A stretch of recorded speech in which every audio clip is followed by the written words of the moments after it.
মহান রব্বুল আলমিনের দরবারে আমরা অসংখ্য অগণিত শুকরিয়া জ্ঞাপন করি। আজকে পবিত্র জুমার দিনে মহান রব্বুল আলমিন আমাদেরকে অত্যন্ত ভালোবেসে দুনিয়াবী সমস্ত কার্যক্রম থেকে আলাদা করে তার মহান হুকুম জুমার সালাত আদায়ের উদ্দেশ্যে তার পবিত্র গর মসজিদে এসে একত্রিত হওয়ার তৌফিক দান করেছেন। এই জন্য শুকরিয়া দান বলি আলহামদুলিল্লাহ। মুসল্লিন কিরাম, 1432 বাংলা সনের চৈত্র মাসের আজকে হচ্ছে 27 তারিখ। বাংলা সনের আমাদের আজকের এই জুমাটি হচ্ছে এই বৎসরের শেষ জুমা। আর কয়েকদিন পরেই পরবর্তী বৎসর বাংলা বৎসর 1433 বঙ্গাব্দ শুরু হবে। বাংলা বৎসরের শেষ। আর আগামী জুমার নামাজ আমরা পড়ব 1433 বঙ্গাব্দ সনে। শাওয়াল মাসের আজকে 21 তারিখ আর 2026 ইংরেজি সনের এপ্রিল মাসের আজকে হচ্ছে 10 তারিখ। অত্যন্ত গুরুত্বপূর্ণ একটি দিবসে আমরা জুমার সালাত আদায় করতে একত্রিত হয়েছি। একটি বৎসরের শেষ হয়ে আরেকটি বৎসরের সূচনা ঘটছে। প্রতিটা বৎসর আমাদের থেকে বিদায় নিচ্ছে, নতুন বৎসরের আগমন ঘটছে। এই মুহূর্তগুলো আমাদের জন্য শিক্ষার, কারণ যে বৎসরটা আমাদের থেকে বিদায় নিচ্ছে আমাদের জীবনে আর কোনো দিন এই বৎসরটা ফেরত আসবে না। এজন্য আল্লাহ শপথ করেছেন সময়ের, ওয়াল আসরি ইন্নাল ইনসানা লাফি খুসর। সময়ের শপথ, কালের শপথ, যুগের শপথ। প্রতিটা মানুষ ক্ষতিগ্রস্ত। ইল্লাল্লাযীনা আমানু ওয়া আমিলুস সালিহাতি ওয়া তাওয়াসাউ বিল হাক্কি ওয়া তাওয়াসাউ বিস সাবরি। তবে যারা 4টি গুণ অর্জন করবে, 4টি বৈশিষ্ট্য অর্জন করবে, তারা ক্ষতিগ্রস্ত নয়।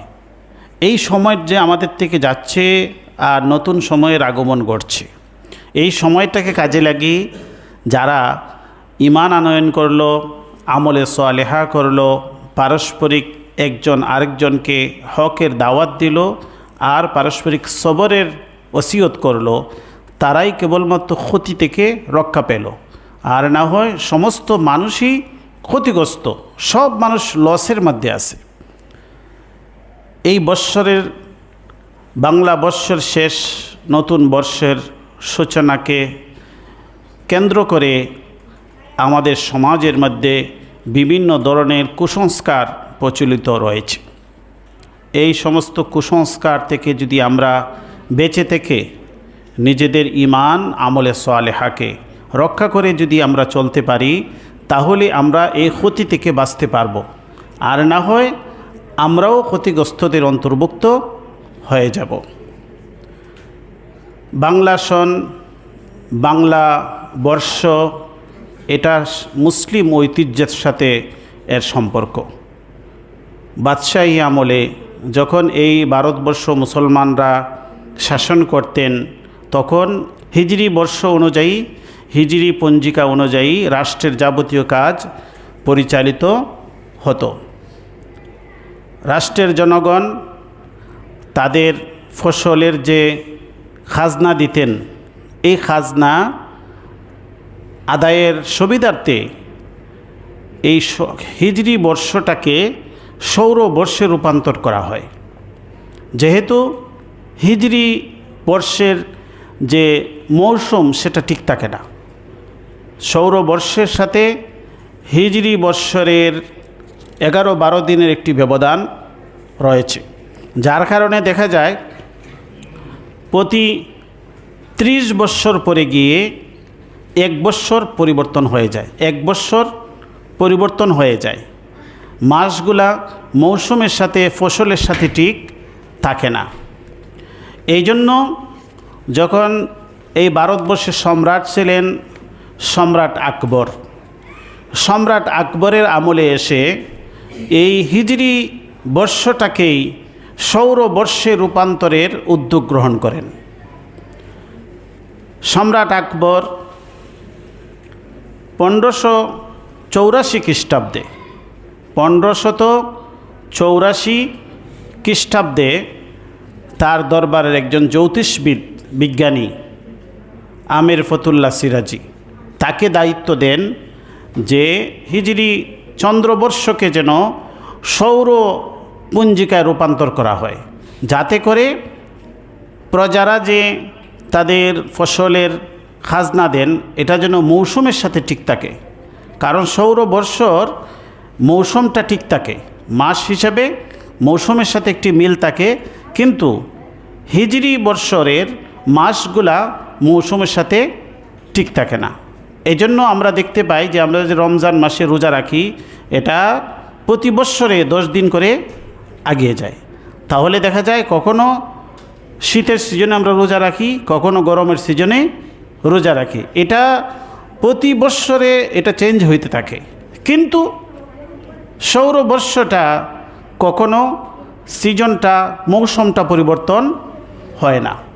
এখন যেমন চৈত্র মাস চলে এবং ইংরেজি এপ্রিল মাস চলে, এই এপ্রিল মাস চৈত্র মাস এখন যে সিজনটা চলতেছে এটা শত শত বৎসর হাজার হাজার বৎসর যাবৎ একই সিজনে একই সময়ে চৈত্র মাস আসে, একই সময়ে এপ্রিল মাস আসে। এটার মধ্যে কোনো মৌসুমের কোনো তারতম্য ঘটে না। এই জন্য প্রজারা যে তাদের ফসলের খাজনা দেন রাষ্ট্রকে, সেটার একটি সুবিধাজনক যেন একটি মাস তারিখ নির্ধারিত থাকে।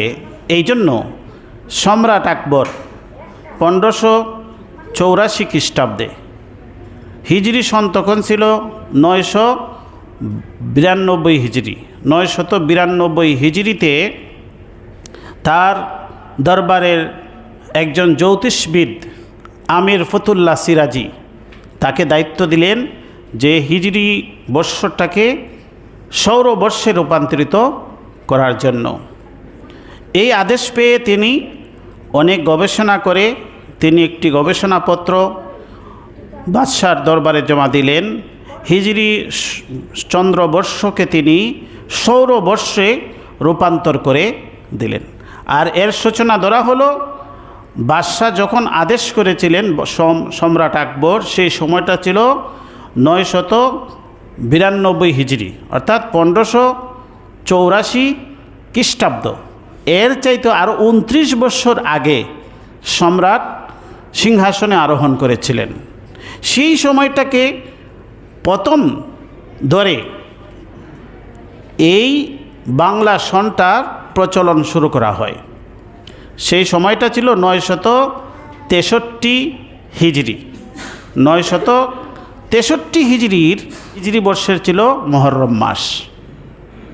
মহরম মাস, আর এই মহরম মাসটা ছিল বাংলা বৈশাখ মাসে, বাংলা বৈশাখ মাস এবং হিজরি সনের মহরম মাস, এর সাথে মিল রেখে বৈশাখ মাসটাকে বাংলা সনের প্রথম বর্ষ ধরা হয়।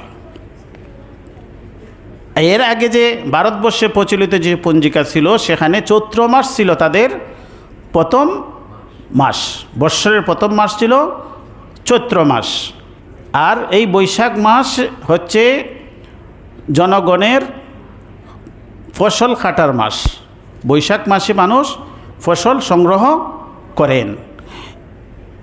এই জন্য বাৎসরিক যে খাজনা আদায়ের সুবিধার্থে এই বৈশাখ মাসকে বাংলা সনের প্রথম মাস ধরে এই পঞ্জিকাটি প্রচলন করা হয় ভারতবর্ষে সম্রাট আকবরের আদেশে।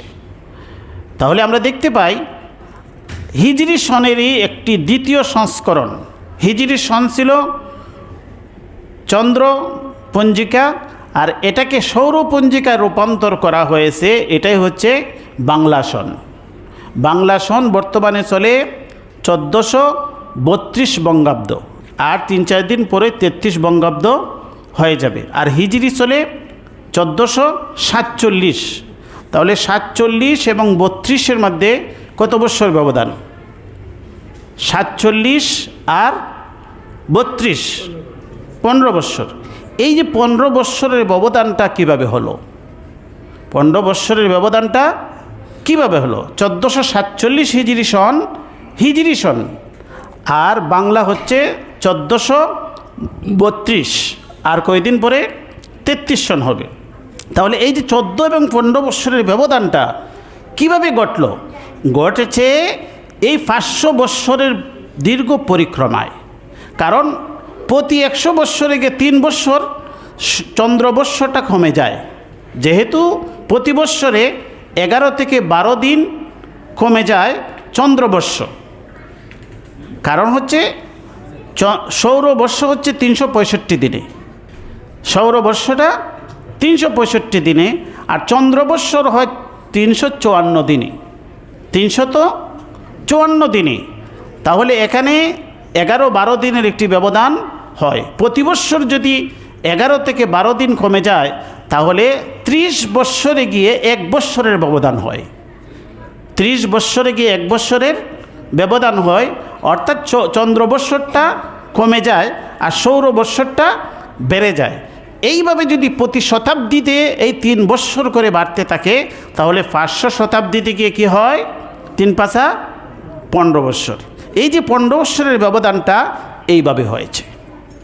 তাহলে আমরা এখন বুঝতে পারলাম যে হিজরি সন যখন আমরা হিসাব করি, এটা হচ্ছে রাসূলুল্লাহ সাল্লাল্লাহু আলাইহি ওয়াসাল্লামের হিজরতের বাহক।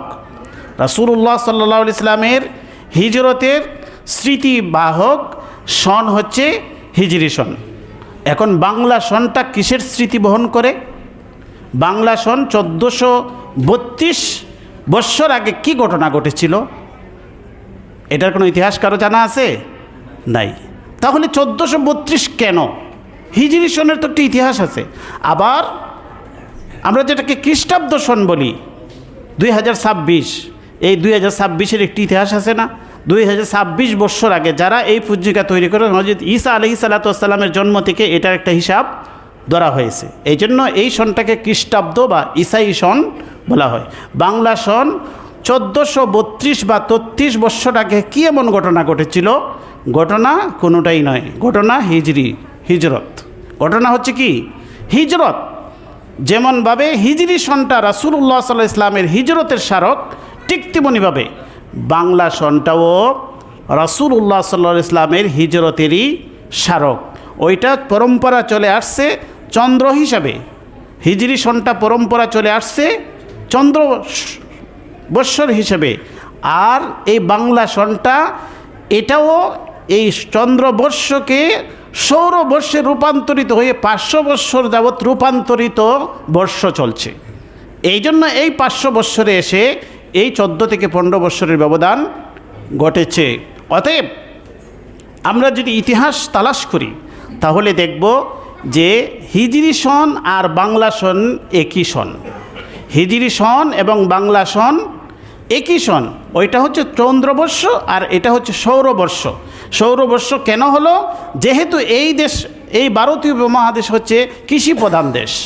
কৃষকদের সুবিধার্থে এই সনটা প্রবর্তন করেছিলেন সম্রাট আকবর।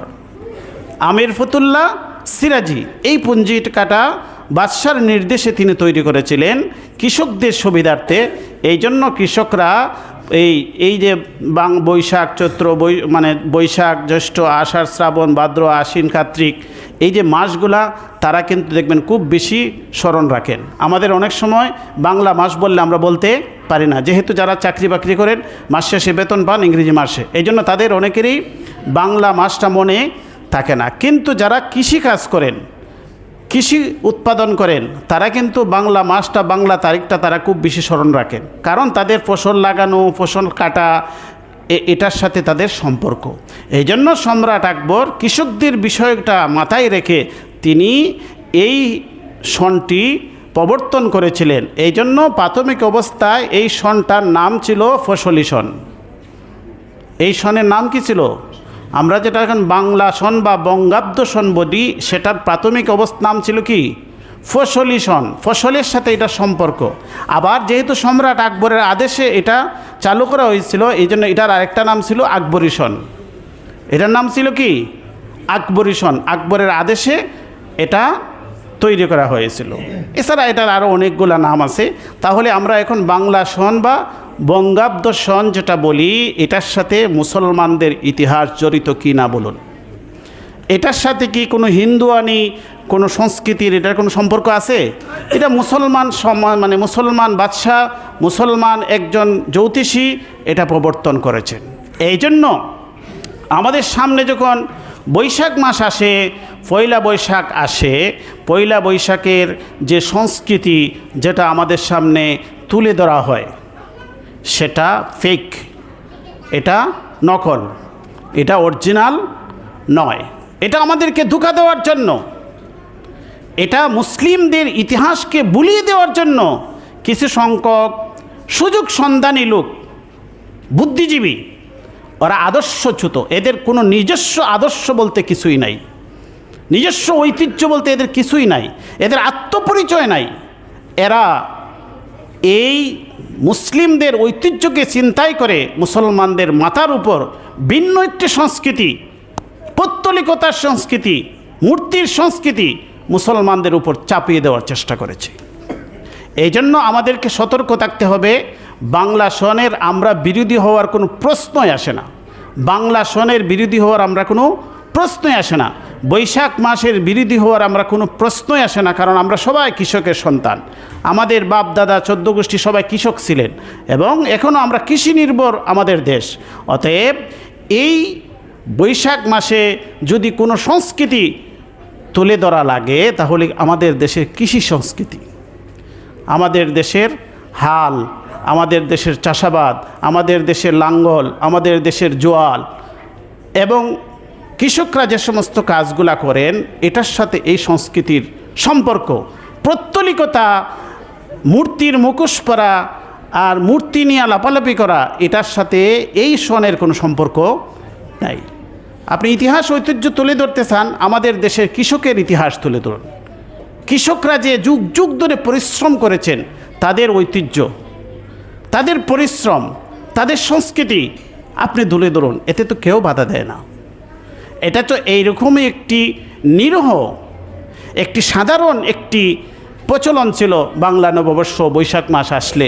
সেটা প্রাচীনকাল থেকে সাধারণ জনগণ তাদের জমিদারদেরকে খাজনা দিতেন, জমিদাররা তাদের প্রজাদেরকে মিষ্টিমুখ করাতেন। এরপরে যারা ব্যবসায়ী তারা হালখাতা করতেন, সারা বৎসরের খাতা তারা ক্লোজিং করতেন, আর এখানে পাওনাদার যারা কাস্টমার তাদের কাছ থেকে তাদেরকে দাওয়াত দিতেন, তাদেরকে মিষ্টি খাওয়াইতেন এবং তাদের থেকে পাওনা উদ্ধার করতেন। এবং গ্রামে গঞ্জে বিভিন্ন মেটুপথে ছোটো ছোটো মেলা বসত, যেখানের মধ্যে মানুষ মুড়ি মুরকি খাদ্যে মানে মুখরোচক খাদ্য এগুলা বিক্রি হইতো।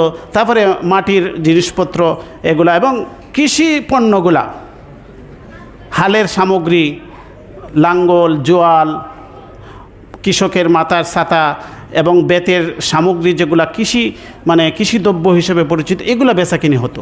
এটাই ছিল মূল সংস্কৃতি। কিন্তু এটাকে ফাঁস কাটাইয়া বেশি দিন আগে নয়, 20-30 বছর আগে এটা কিছু সংখ্যক আদর্শচ্যুত মানুষ, শিকড়হীন কিছু মানুষ, এরা মুসলমানদের দেশে মুসলমানদের মাথার উপর একটি মূর্তির সংস্কৃতি চাপিয়ে দেওয়ার অপচেষ্টা করেছে। যেহেতু এটা রেজিম পরিবর্তন হয়েছে, যাদের এই আশ্রয়ে প্রশ্রয়ে এই সব কাজগুলা করতো এরা বিতাড়িত হয়েছে। এই জন্য মুসলমানদের যে ঐতিহ্য এবং কৃষকদের ঐতিহ্য সেটা প্রতি আমাদেরকে জোর দিতে হবে। আমাদের কৃষি ব্যবস্থাপনাকে উৎসাহিত করতে হবে, কৃষকদেরকে সম্মানিত করতে হবে এবং আমাদের যাবতীয় কালচার, কৃষ্টি, সংস্কৃতি সব কিছু আমাদের সুন্নাহ নির্ভর। সুন্নার আলোকে, হালাল হারামের আলোকে এইটাকে আমরা গ্রহণ এবং বর্জন করতে হবে। এই সংস্কৃতির নামে পয়লা বৈশাখ বরণের নামে যদি অন্যায় এবং অশ্লীলতা, নোংরামি কেউ ছড়িয়ে দেয়, পৌত্তলিকতা ছড়িয়ে দেয়, সেটা আমরা গ্রহণ করব না, এটাকে আমরা বর্জন করব। আল্লাহ পাক রব্বুল আলামিন আমাদেরকে আমলের তৌফিক দান করুন। ওয়া আখিরু দাওয়ানা আলহামদুলিল্লাহি রব্বিল আলামিন। মুসলিম নিকের আমরা যারা সুন্নত পড়ে নেই, সুন্নত পড়ে নেই।